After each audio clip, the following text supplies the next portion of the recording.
You know when you see a top programmer or a chess grandmaster or a math whiz in action and you just think, how? How on earth can a human brain move that fast? It seriously looks like magic, but it's not.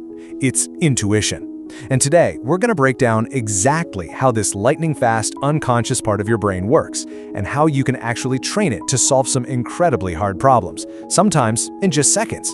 Okay, let's dive right in. So here's the plan. First, we'll look at what makes experts so unbelievably fast. Then we'll meet your fast brain and get into the science of it all. After that, we'll cover how to use your intuition the right way, and I'll walk you through a really powerful mental mapping strategy to train it. And finally, we'll talk about why having the right mindset puts you in the driver's seat.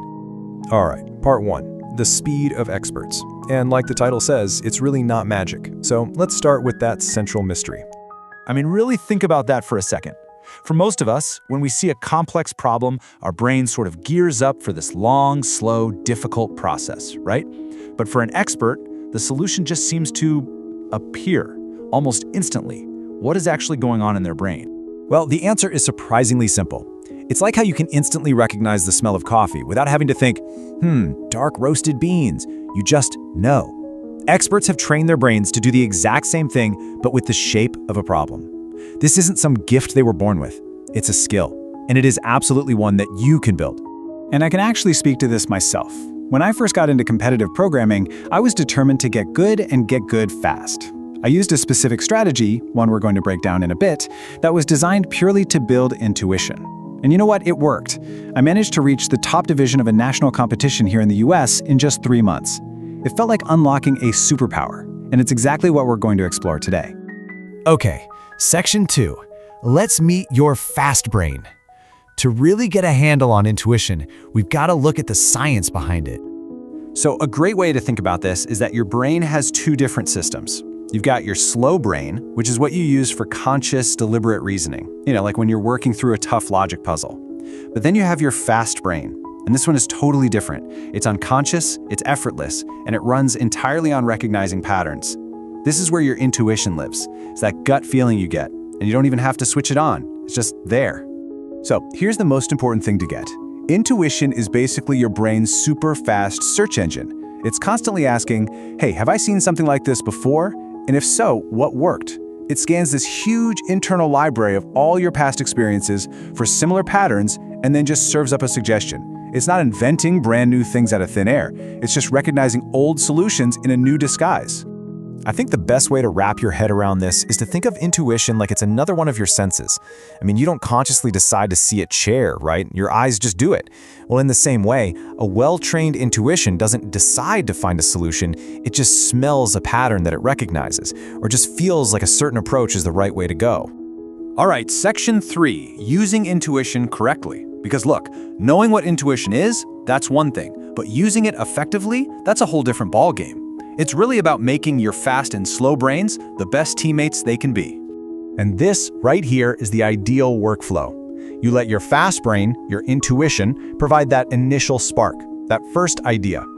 Then you switch on your slow brain to expand on it, to fill in the details, and, this is the most important part, to justify it. You need both of them working together in a kind of dance. Which brings us to a huge, huge warning. Your intuition is incredibly powerful, but it is not perfect, not by a long shot. Since it's only based on your past experiences, it can get tricked by problems that just look similar on the surface, or it can be totally useless in a situation you've never seen before. It's so easy to get locked into a strong gut feeling that's actually leading you down the completely wrong path. And that is why that third step, justifying your idea with logic, is absolutely vital. On to section 4, the mental mapping strategy. So the big question is, how do we actively train our intuition? Well, this is a super practical guide on how to do just that. Okay, so when it comes to practice, there are basically 2 ways to go. There's the slow strategy, which is what we all normally do. You struggle with a problem from scratch until you finally solve it, and that's great for building your logic and deep understanding. But then there's the fast strategy, the one I used. This one feels a little weird. You take a problem that's way too hard for you, and then you immediately read the solution. I know, it feels like cheating, but it doesn't build logic nearly as much as it builds your brain's library of patterns. It is incredibly effective for rapidly training your intuition. Now, whichever strategy you choose, the real key is to actively create a mental map. You can't just glance at the problem and the answer. You've got to break them down. Connect the main parts of the problem to the big ideas in the solution. Try to see the thought process, notice the key shortcuts they took, and most importantly, understand why those connections work. Because this is the whole point of the exercise. You are literally feeding your fast brain the exact food it loves: patterns and connections. The more of these mental maps you create, the bigger and richer that internal library becomes for your intuition to search. And pretty soon, when you see a brand new problem, your brain will automatically spot a piece of it and go, "Hey, I've seen that before. I know what kind of idea works here." Which brings us to our final section. You are in control. Because this strategy, and really any kind of growth, requires a very specific mindset, one where you truly believe that you are in control of your own abilities. And this gets to that classic debate, doesn't it? Are people just born smart, or is it all about their environment and the effort they put in? Is it nature, or is it nurture?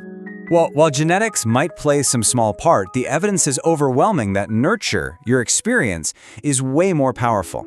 And you know what's so amazing about that? You can't change your genes, and you can't change your past, but you have absolute 100% control over your future experiences. You can choose right now to expose your brain to new problems. You can choose to start training your intuition. You are actively shaping the nurture for the future version of you. When you boil it all down, it comes to these key things, all of which are in your court.